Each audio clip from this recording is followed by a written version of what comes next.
안녕하세요. 9시 베델 은혜 시간입니다. 어, 저희들이 이제 오늘부터 구약에서 함께 시편을 살펴보게 됩니다. 이 시편을 통해서 우리가 새해에 더욱더 따뜻한 가슴을 가지고 하나님을 바라보는 시간 되기를 소망합니다. 오늘 같이 시편 1편부터 함께 저희들이 4편까지 함께 보도록 하겠습니다. 우리가 필사를 나갈 때 시편은 분량이 작기 때문에 저희들이 한 번에 40절을 넘지 않도록, 우리가 이렇게 1장, 2장, 3장 쭉 나갈 때 시편은 굉장히 짧은 장은 몇 절 안 됩니다. 그래서 오늘 1장만 보시더라도 6절밖에 되지 않죠. 그래서 이렇게 짧은 절들이 있는 장들은 저희들이 모아서 한꺼번에 나갑니다. 그래서 다 합쳤을 때 전체의 장 안에 있더라도 그 절수의 합계가 40절은 넘지 않도록 그렇게 조심하면서 그렇게 우리가 진도를 나가려고 하는데요. 오늘은 1장부터 4장까지 함께 살펴보게 됩니다. 시편을 보면 시편의 저자들은 다윗이 대부분 썼을 것 같지만 또 다양합니다. 모세, 그리고 솔로몬, 아삽, 에단 이와 같은 여러 사람들이 함께 쓴 시를 모은 거죠. 하지만 단연 다윗이 쓴 시가 가장 많습니다. 그래서 우리가 지금 연도로 보게 된다면 시편에 쓰여진 저작 시기는 약 BC 기원전 1000년경으로 보고 있습니다. 저자가 이렇게 또 다양하기 때문에 저작 장소는 다 다르겠죠. 이런 것들을 우리가 유념해서 봐야 됩니다.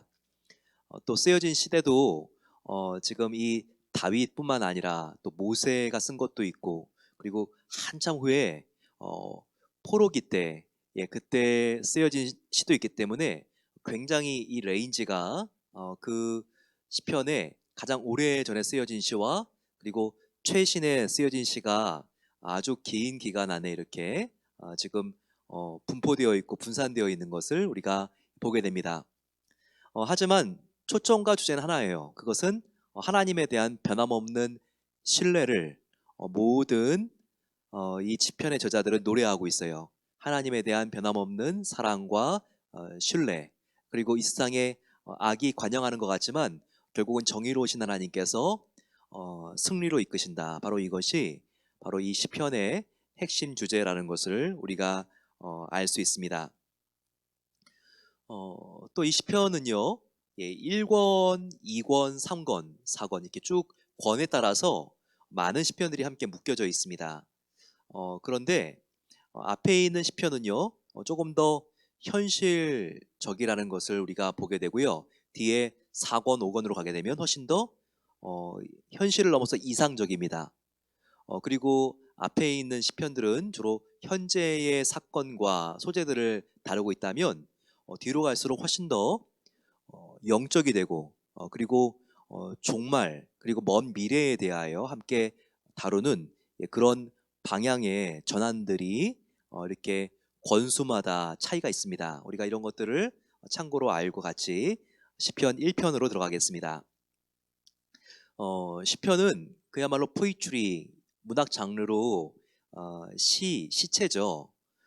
그런데 이 시적인 그 안에 문학적인 형식이 들어가 있기 때문에 굉장히 한 절 한 절이 함축적이고요.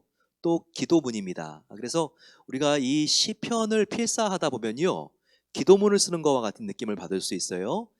굉장히 꾸밈없이 거침없이 시편의 기자들이 자기의 속마음을 토해내고 아픈 마음을 하나님께 그대로 거르지 않고 드러내고 또 자기의 죄를 회개하고 또 치유받는 모습들을 통해서 카타르시스를 느끼게 됩니다. 우리 역시 치유되고 회복되고 속에 꽉 매여 있었던 것들이 이 맺혀져 있는 것들이 풀어지게 되는 그런 카타르시스를 경험하게 되죠. 그래서 아주 영적으로 디프레션이 오고 침체가 되었을 때 시편을 1편부터 계속 150편까지 읽어가게 되면요, 정말 회복이 일어납니다. 그리고 기도가 안 될 때 시편을 계속 읽으면 기도가 뚫리고 회복이 되는 것을 우리가 경험할 수 있죠. 이런 놀라운 신비스러운 능력을 가진 책이 바로 시편입니다. 우리 함께 기대감을 가지고 같이 한번 시편 1편으로 들어가 보겠습니다.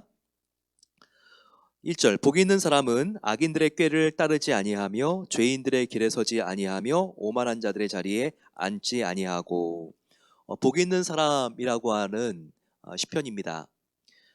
하지만 이 복 있는 사람이 있는 반면에 또 4절에는 대칭적으로 악인들에 대한 특징들이 나와 있죠. 즉, 이 1편은요, 우리가 시에서도 이런 기법들이 있듯이 대칭적인 구조를 가지고 있습니다. 그래서 복이 있는 사람과 또 악인을 대조하고 있죠.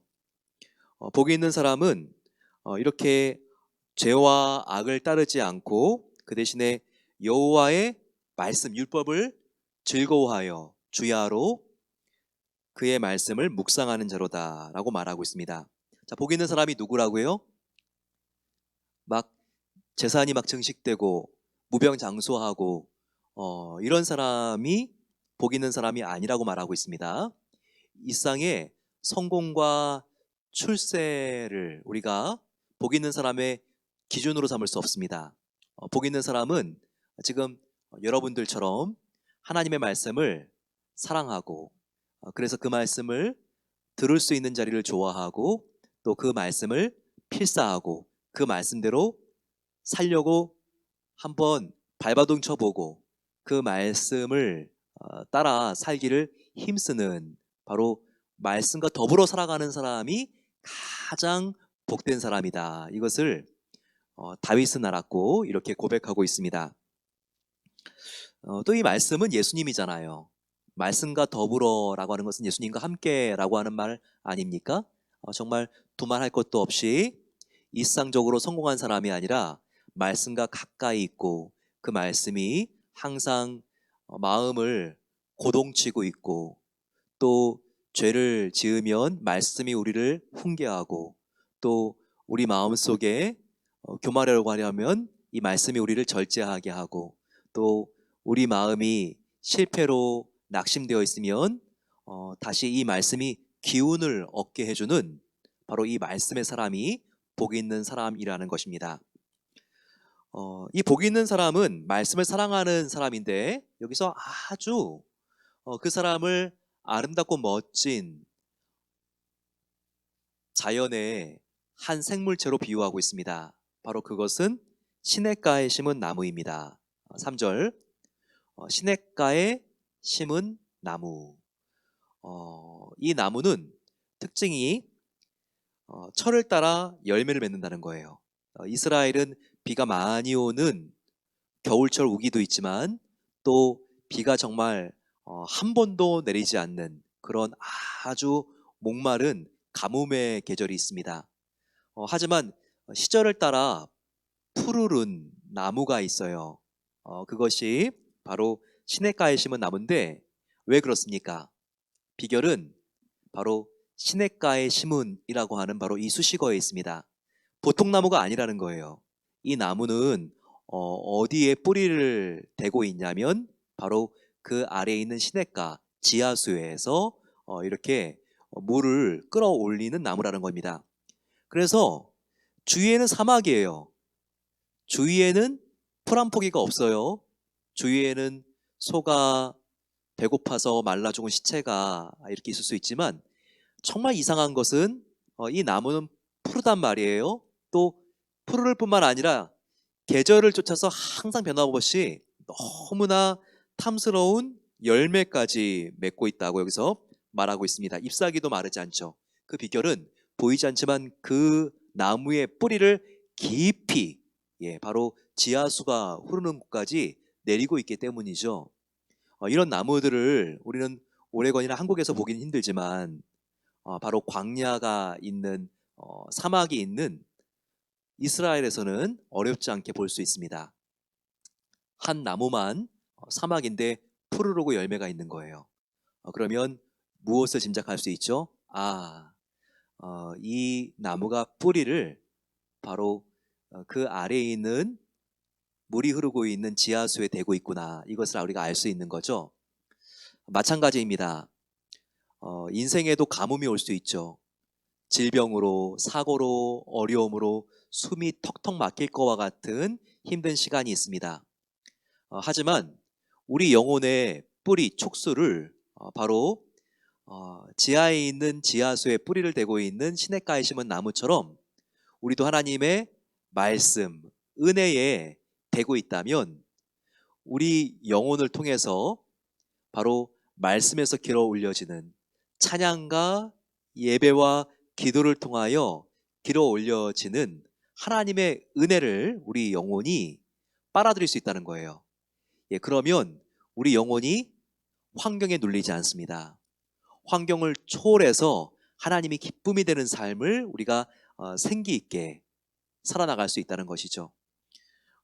바로 우리 인생의 성공, 복이 있는 사람, 바로 그 사람은 하나님의 말씀을 사모하고 그 하나님의 은혜가 담겨 있는 하나님의 말씀에 항상 우리 영혼을 가까이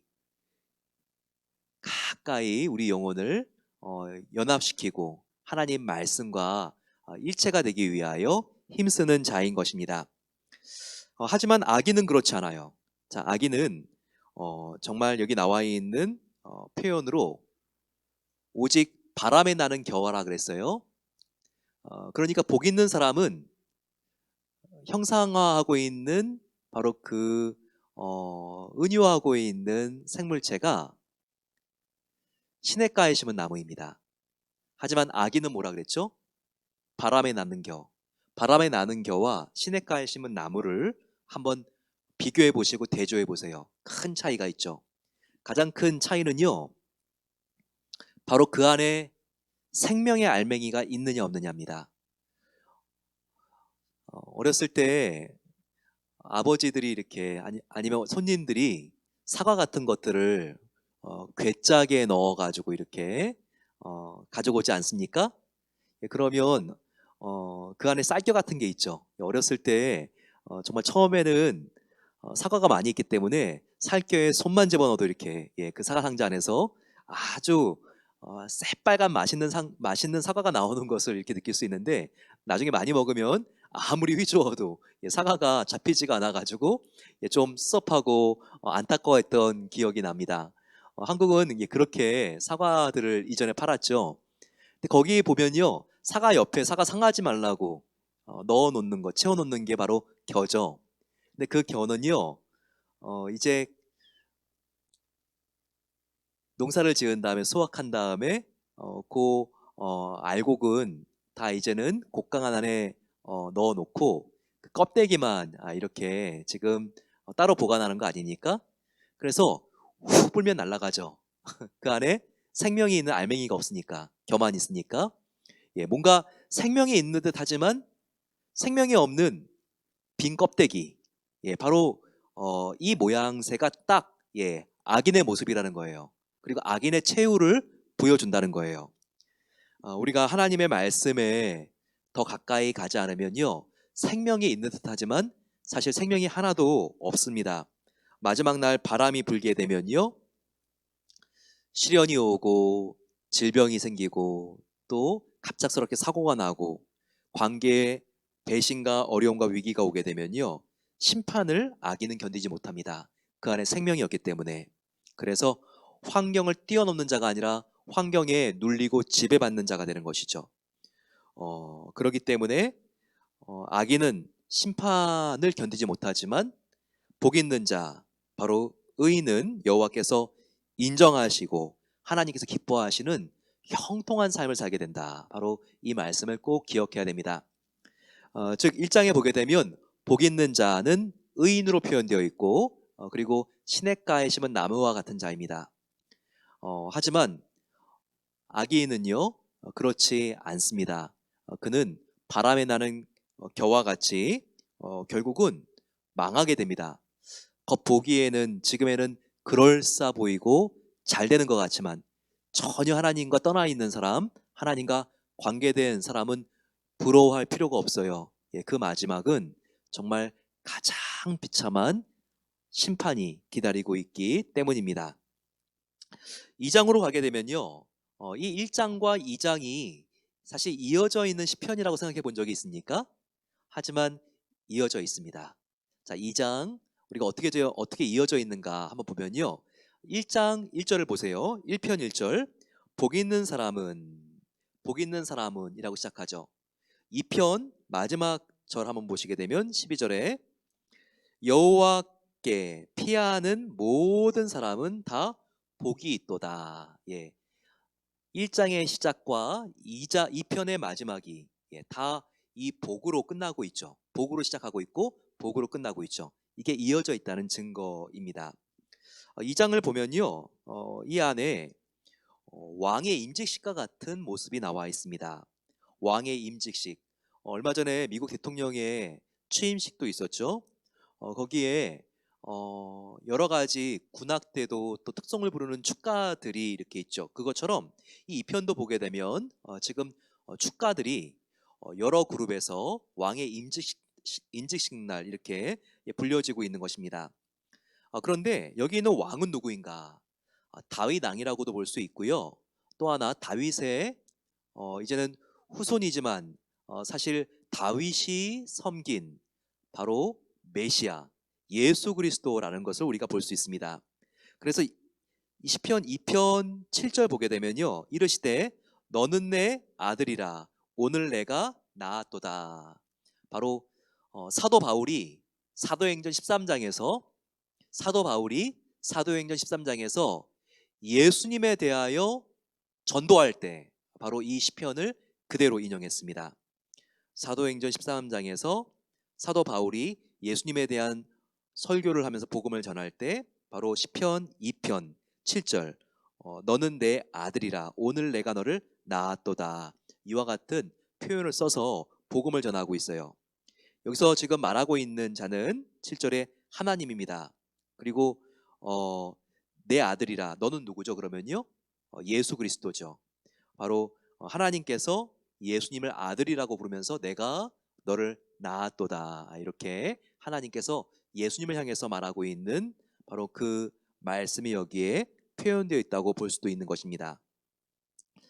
그래서 이 시편은요 이 세상의 군왕들, 이 세상의 다른 나라의 왕들, 그리고 재판관들, 관리들, 너희들은 정말 여호와 하나님을 섬기고 떨고 그 앞에서 너희들이 복종하고 섬겨야 된다.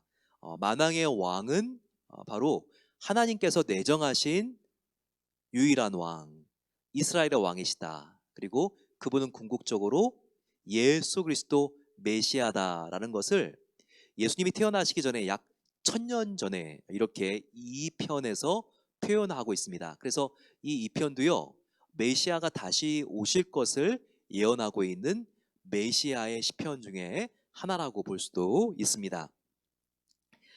이 3편으로 넘어가게 되면요 여호와여 나의 대적이 어찌 그리 많은지요 나를 치는 자가 많으니이다. 지금 이 3편은요 압살롬이 그의 아들 지금 다윗 왕이 그의 아들 압살롬에게 쫓겨서 지금 피난을 갈 때 쓴 시라고 여기 나와 있죠. 그러니까 지금 관계에 굉장히 어려움을 당하고 있는 한 성도의 모습을 여기서 보여주고 있습니다. 그러면서 대적이 나를 치고 공격하고 어렵지만 하나님이 나의 진정한 피난처가 되어 주신다라고 말하고 있죠. 3절 보세요. 여호와여 주는 나의 방패시요 나의 영광이시요 나의 머리를 드시는 자이시니이다 라고 하면서 그가 정말 수많은 사람이 나를 오해하고 추격한다 할지라도 나의 구원자는 하나님이신 것을 그가 이렇게 외치고 있습니다. 6절 말씀도 굉장히 위로가 되죠. 같이 한번 읽어볼까요? 천만인이 나를 애워싸 진친다 하여도 나는 두려워하지 아니하리로다. 정말 한두 사람도 아니고 천만인이 1000명도 아니고 천만인이 나를 애워싸 진을 친다 할지라도 하나님이 나와 함께 하시고 붙드시기 때문에 내가 두려워하지 않는다고 말하고 있습니다.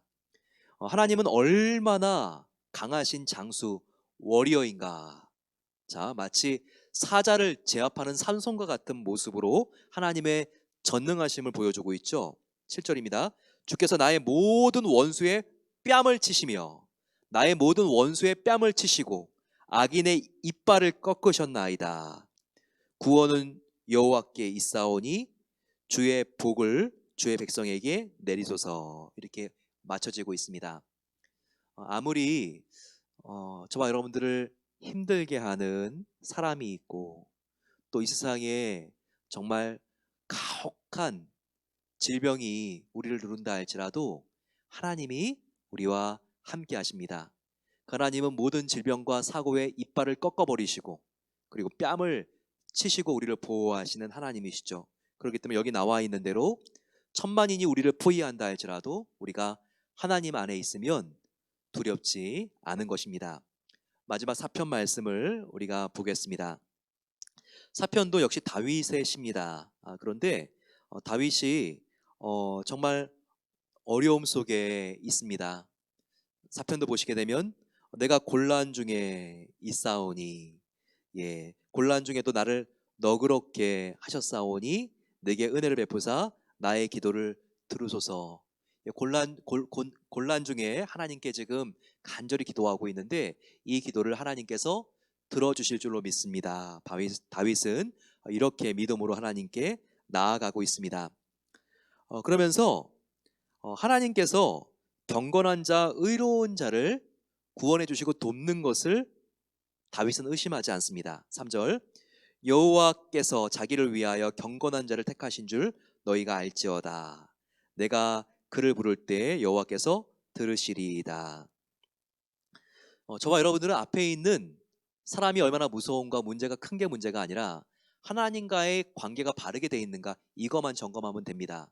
즉 우리가 하나님 앞에 경건한 자라는 것이 확실하다면 하나님이 우리의 기도를 들어주시고 또 우리의 기도를 듣고 우리의 문제를 풀어주실 것이기 때문입니다. 그러면서 이 지금 다윗은요 하나님께 너무 그 은혜에 감사하고 있습니다. 그리고 하나님께서 앞으로 부어주실 그 은혜가 얼마나 차고 넘칠 것인지를 알고 감사하고 있어요. 얼마나 아름다운 표현이 있습니까? 6절 보세요. 여호와여 주의 얼굴을 들어 우리에게 비추소서. 그 웃으시고 그리고 인자한 얼굴을 우리에게 비춰 주시옵소서. 자, 그러면 우리 영혼 가운데 하나님이 늘 우리를 사랑의 눈빛으로 바라보시면 어떤 변화가 우리의 영혼 속에 내면에 생깁니까? 7절에 주께서 내 마음에 두신 기쁨이 올라온다는 거예요. 이 기쁨이 얼마나 큽니까? 그 다음 보세요. 그들의 곡식과 새 포도주가 풍성할 때보다 더하나이다. 내가 평안히 눕고 자기도 하리니 나를 안전히 살게 하시는 이는 오직 여호와이시니이다. 아멘. 여러분 이 8절 말씀 꼭 암송하세요. 이 8절 말씀 오늘 붙들고 주무시면 불면증이 다 없어집니다. 자, 8절 말씀 다시 한번 읽어볼까요? 내가 평안히 눕고 자기도 하리니 나를 안전히 살게 하시는 이는 오직 여호와이시니이다. 저와 여러분들을 안전하게 살게 하는 것은요 노후 보장이 아닙니다. 여러분들의 은행 어카운트가 아니에요. 여러분들의 지금 강한 체력이 아니에요. 아무리 건강한 사람도 보니까요, 정말 굉장히 작은 병 하나 때문에 쓰러지고 결국 정말 인생이 다 끝나는 경우들도 너무나 많더라고요. 우리를 안전하게 살게 하시는 이 바로 여호와 하나님이십니다.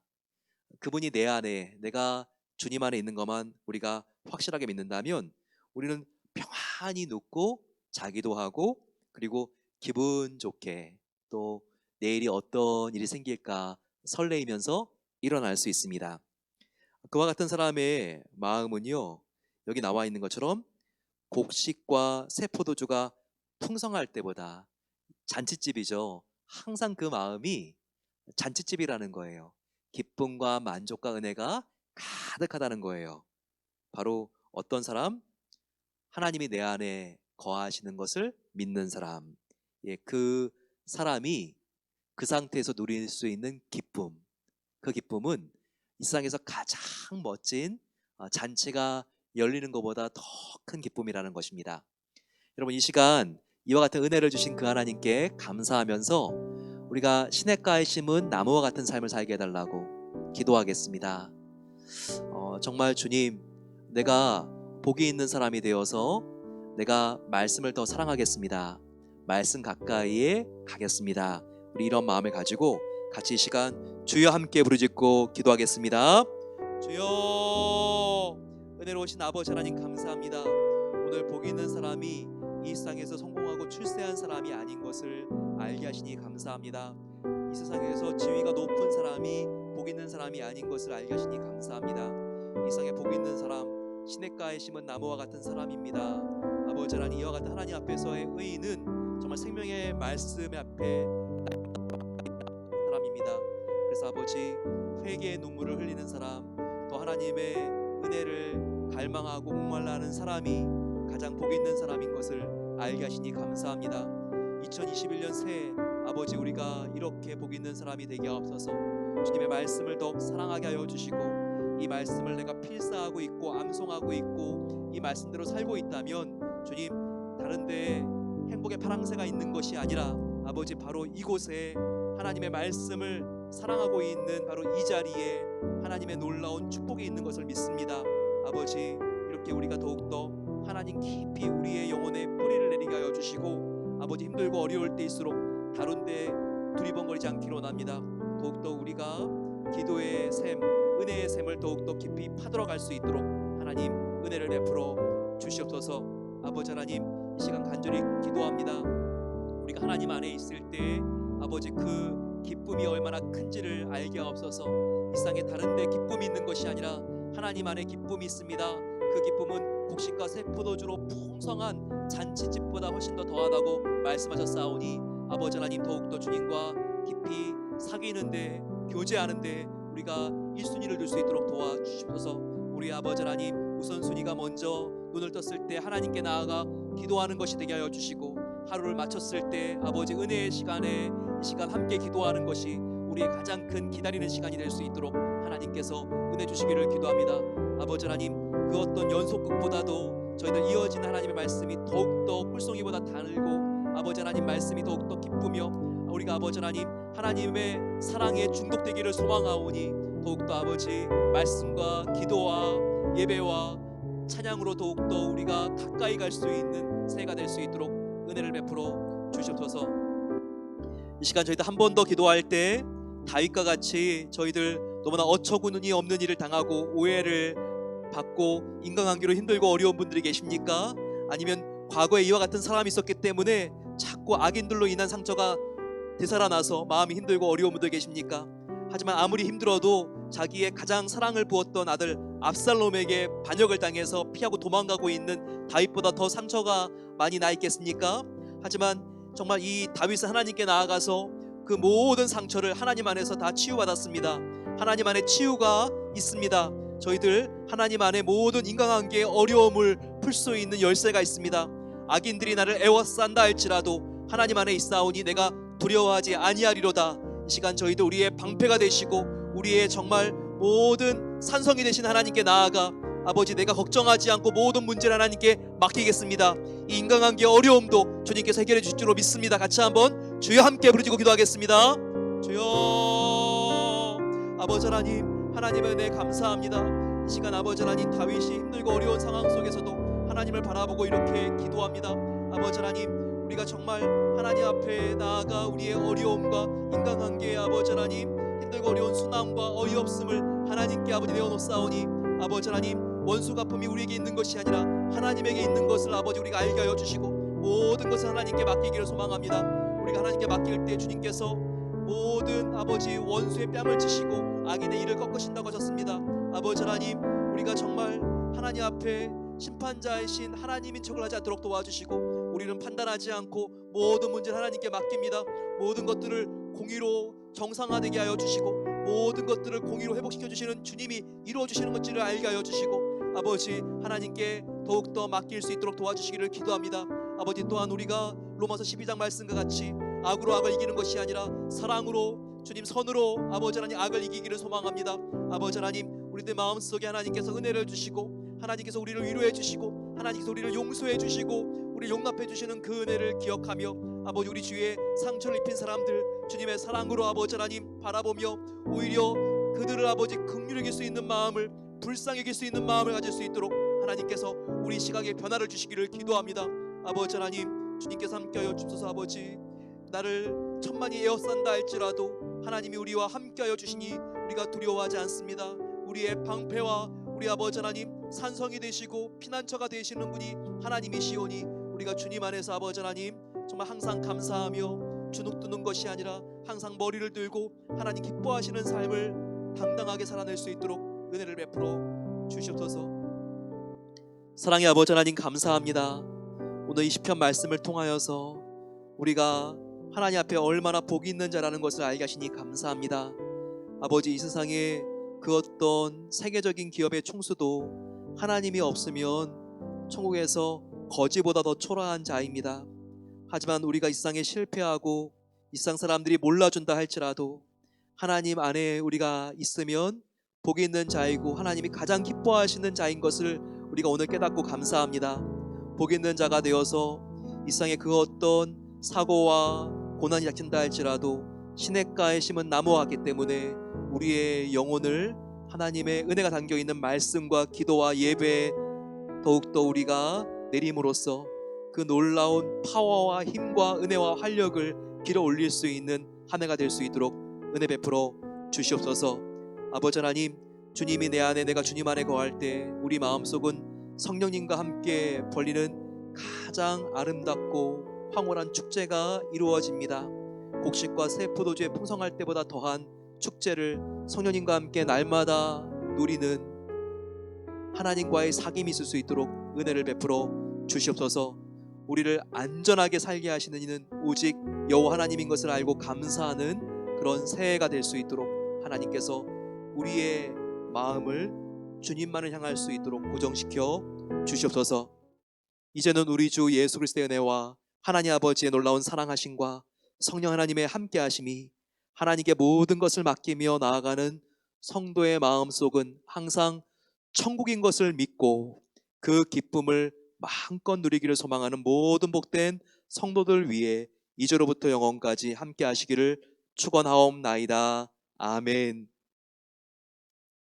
저와 여러분들을 안전하게 살게 하시는 분은 바로 하나님이십니다. 그 하나님 안에서 오늘 깊은 단잠을 주무시길 소망합니다. 내일 다시 뵙겠습니다.